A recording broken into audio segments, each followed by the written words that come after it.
Hello and welcome to this week's edition of World Today. The focus this week shifted to Lithuania's city of Vilnius for the NATO Summit, which concluded in not a grand fashion, once again exposing the fissures and divisions that exist within the military bloc. While the alliance finally decided to add Sweden after Turkey lifted its bloc, it also laid out new ambitions for itself. But it only offered long-term support for Ukraine, promising membership someday, without a clear timeline for when Ukraine can join the military alliance. No clarity on date or time when Ukraine is literally fighting Russia, not just for herself, but also for Europe and for the West as a whole. A humiliation that might have a long-standing impact on the people of Ukraine and on Zelenskyy's presidency. NATO member states and their special guest from the Indo-Pacific region attended the two-day NATO summit in Lithuania. The leaders arrived for the meeting focused on new memberships and how to contain the Ukrainian conundrum. Although President Zelenskyyy was welcomed by NATO for the first time as an equal, he wanted full membership. But that, NATO has made clear, is impossible while Ukraine is at war. From now on, NATO and Ukraine will meet in the Council to discuss and decide as equals. This is a significant step to move Ukraine closer to NATO. I also welcome the major new announcements of military support made by NATO allies at this summit. Allies have already provided tens of billions of dollars in military aid to help beat back Russia's invasion. Ukraine's future is in NATO, said NATO Secretary General Jens Stoltenberg, but added that the war-torn nation will have to meet with conditions laid out before applying for full membership. A clearly frustrated Volodymyr Zelenskyyy tweeted that NATO allies were showing Ukraine disrespect by changing wordings of the joint communique without Ukraine being in the room. And I'm really honored to welcome in our midst our dear friend Volodymyr Zelenskyyy, President of Ukraine. Welcome to you, Volodymyr. It's great to have you here. The outburst was certainly last minute, coming less than an hour before the 31 NATO leaders were due to sign off on the final summit declaration on the topic. You've done an enormous job. You have a lot more to do, I know, and I just think that, we're going to make sure that you get what you need. And I look forward to the day when we're having the meeting celebrating your official membership in NATO. It turned out to be a communique that did not spell out a timeline by which Ukraine could join, nor a list of conditions it would have to meet, nor even extend an invitation to join at an unspecified future date once the war with Russia is over. But Ukraine did score aid from other countries and received military aid and assurances from all members of the G7 to continue with military and economic aid long-term, an agreement to start a training program for its pilots on Western F-16 jets with the help of 11 countries. $770 million worth of military aid package from Germany. Following similar announcements from Britain, French President Emmanuel Macron said France will start supplying long-range Scalp cruise missiles to Ukraine, a move slammed by the Kremlin. We consider this decision to provide security assurances to Ukraine a mistake. By providing security guarantees to Ukraine, they encroach the Russian Federation's security. This is fraught with very short, medium, and long-term negative consequences. The 2008 Bucharest Conference promise has been put on hold indefinitely. At the coalition's conference in Bucharest, Romania, the allies had issued a declaration stating that both Georgia and Ukraine will become members at some point in the future. This week, our alliance must also decide how to respond to the request by Georgia and Ukraine to participate in NATO's membership action plan. Despite this and the passage of 15 years, Georgia and Ukraine have yet to join the NATO alliance. But Sweden did make it into the NATO, becoming the 32nd member after Finland became the 31st member of the Western Alliance in April. Sweden, whose bid to join the alliance had been stalled by Turkey, which lifted its objections at the summit meet. The actual authority to approve Sweden's NATO accession protocols is the Turkish Grand National Assembly. which is the representative of our national will. The lawmakers will follow the process closely as we do. I believe that we will see tangible progress from Sweden on the terms we agreed on. It's well known that Sweden, after 200 years of non-alignment, we seek common protection, but I also want all NATO allies to know that we also provide security, provide common security, and we are here for the long term. We are decisive in fighting terrorism, we're decisive in fighting organized crime, so I think Sweden has a lot to bring to the table as well. The summit also included a greatly expanded focus on China. However, there are divisions within NATO on how to approach China. Some European partners were less keen on embracing the United States' view of China as a competitor, preferring to keep avenues for cooperation open. But China remained unimpressed. Despite claiming to defend the rule-based international order, NATO has a history of violating international law and basic norms of international relations by meddling in the internal affairs of other nations, instigating wars, bombing diplomatic facilities, and killing innocent civilians. Some NATO members exhibit double standards and advocate for the formation of a nuclear alliance. The evidence suggests that NATO is in fact a destabilizing force.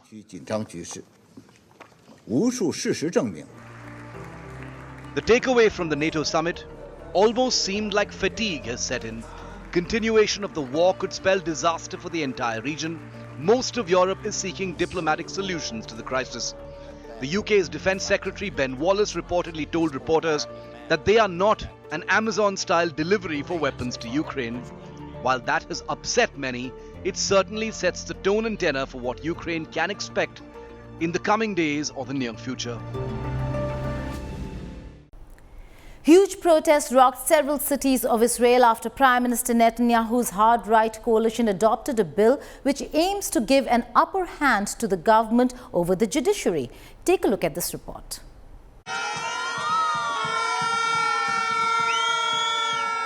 Thousands came out onto the streets across Israel after the country's parliament, Knesset, gave its initial approval to the controversial bill which would curb powers of the Supreme Court.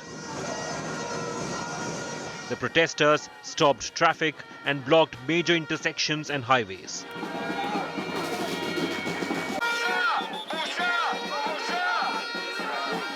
Protesters clashed with the Israeli police at the country's main international airport after they tried to block the terminal.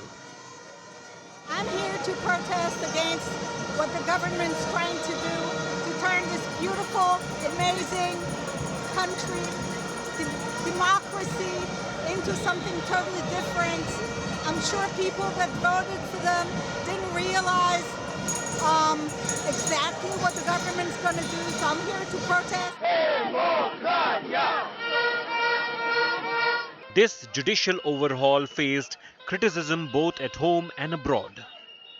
This forced Israeli Prime Minister Benjamin Netanyahu to call for a pause in March and allow talks. The right to demonstrate in the framework of law is sacred for every individual in every sector, and we strongly condemn any violence against demonstrators from this side or the other. This right is reserved both to the opponents of the reform and its supporters. While the government has not considered restricting this right, it has requested to receive a report on what is the enforcement policy regarding violations of the law that infringe on the basic rights of millions of citizens and which are carried out almost on a daily basis during the demonstrations. But with two main opposition leaders, Yair Lapid and Benny Gantz, pulling out of talks, Netanyahu moved to pass the resolution. The bill was adopted in its first reading by 64 votes to 56. Earlier, Netanyahu had to dismiss cabinet member Aryeh Deri after the SC intervened on the ground of tax evasion conviction. The proposal over reforms would also give the government an upper hand in the appointment of judges. With Mahashweta Lala, Bureau Report, India Today. The Kremlin has confirmed that a meeting between Russian President Vladimir Putin and Wagner boss Yevgeny Prigozhin had taken place on the 29th of June.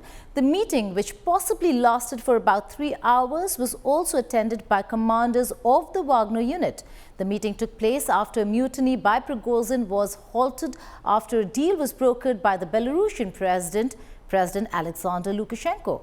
According to the Russian Defense Ministry, the Wagner Group is completing its handover of weapons to the Russian army. The ministry also said the mercenary group had transferred more than 2,000 pieces of equipment and over 2,500 tons of ammunition.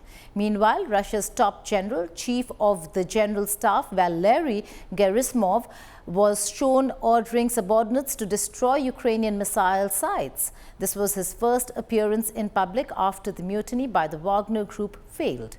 In another footage, Defense Minister Sergei Shoigu was visible inspecting troops and overseeing training of newly formed units made up of contracted servicemen. This indicated that Putin has kept his two most powerful military men despite demands from Prigozhin to sack them over alleged incompetence in running military operations in Ukraine. And now, people came out in protest in South Korean capital of Seoul as the UN's nuclear watchdog, the International Atomic Energy Agency, gave approval to Japan to release treated wastewater from the Fukushima nuclear power plant into the sea.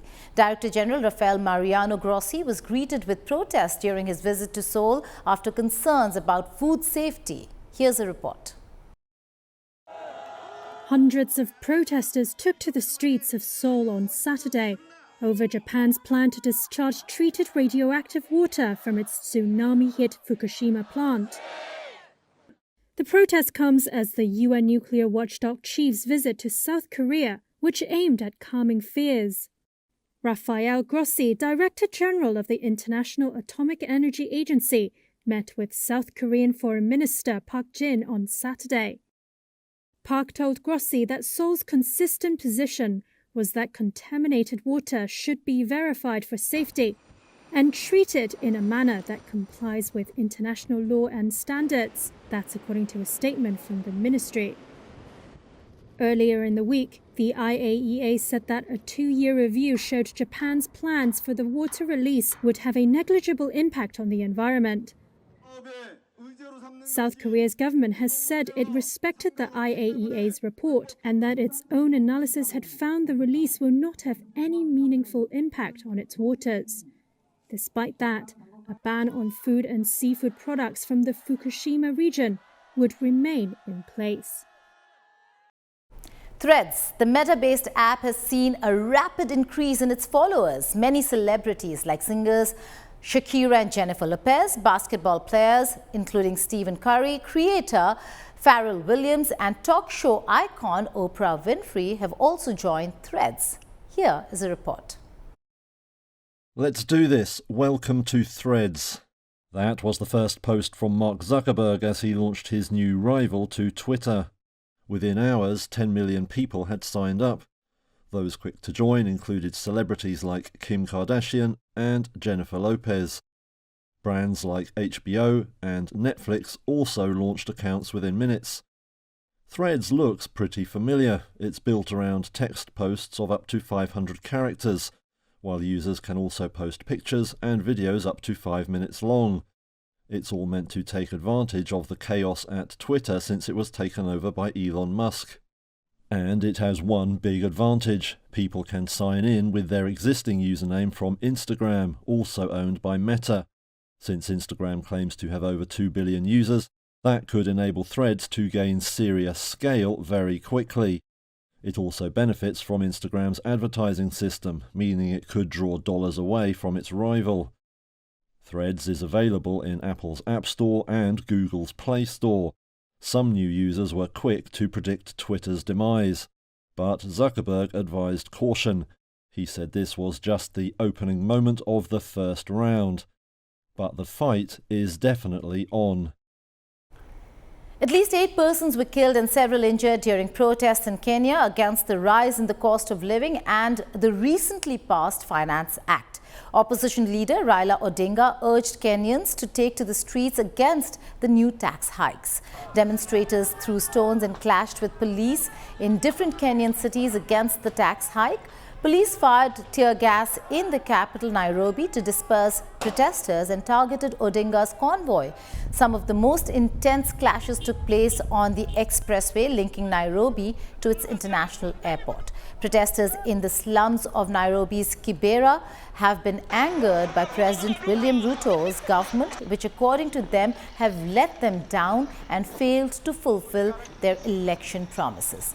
Meanwhile, the Kenyan government says that the tax hikes, which include a doubling of the fuel tax and the introduction of a levy to fund affordable housing, are needed to deal with the growing debt repayments and to fund job creation initiatives in the country. A 22-year-old transgender woman, model Ricky Valeria Cole, has created history in Netherlands by winning the crown of Miss Netherlands 2023. Despite winning big, she is trolled and is also accused of demoralizing women in her country. Have a look at this report. 2023 is Ricky!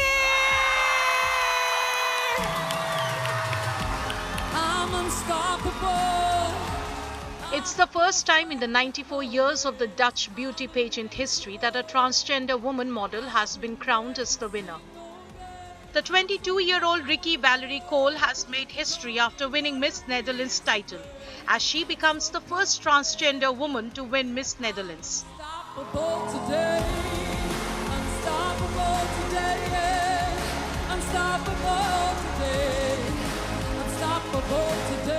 Ricky was crowned by previous winner Ona Moody and the current Miss Universe R. Bonnie Gabriel from the United States. I felt really accepted during this traject. We were like a group together. Afterwards, I won the crown. Sadly, not everyone gave me congratulations with my victory. I think that's really sad, but I still have some other contestants who were supporting me and still supporting me. That's something I focus on. After winning the crown, Ricky is being trolled brutally on social media and is also accused of demoralizing women in her country. Her victory is now being overshadowed by online backlash. I thought we were like really accepting so far in the Netherlands. But the hate comments show the other side of our society.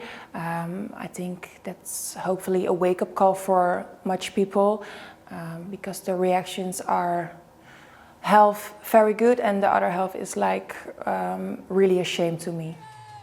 Ricky Valerie Cole will be the second transgender model to compete in Miss Universe competition, where she will represent Netherlands in El Salvador in December.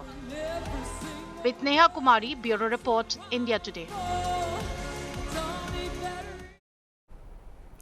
The world today is facing freaky weather conditions because of climate change. Take a look at some of the stories from across the globe on how countries are faced with floods, with drought, with many freaky weather conditions. Here is our report in World at Glance.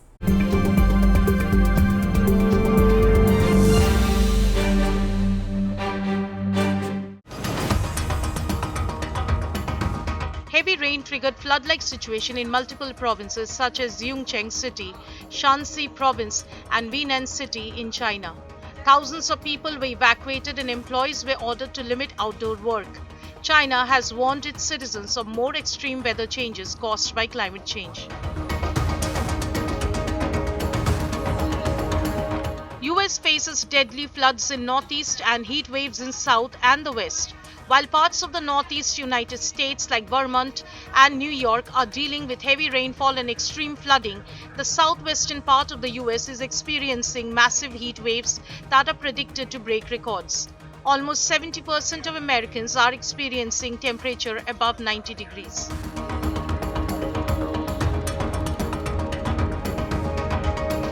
A volcano erupted on the Reykjavik Peninsula in southwest Iceland near the capital Reykjavik, following intense earthquake activity in the area. Lava and smoke are emanating from the side of the mountain. The Reykjavik Peninsula is a volcanic and seismic hotspot southwest of the capital Reykjavik.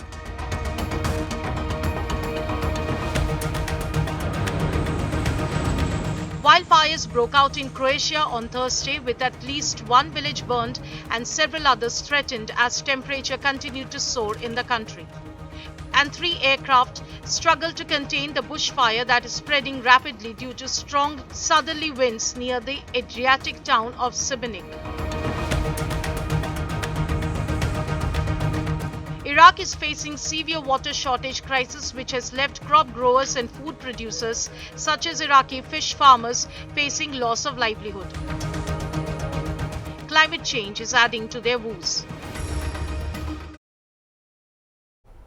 That's all in this edition of World Today, but before I go, I leave you with these beautiful visuals. Prime Minister Modi was guest of honor in Paris for the Bastille Day parade, but that's not all. We had our tri-services contingent marching alongside the French regiments, and they marched to Sare Jahan Se Acha, Hindustan Hamara, a poem by Sir Allama Iqbal. Goodbye and take care.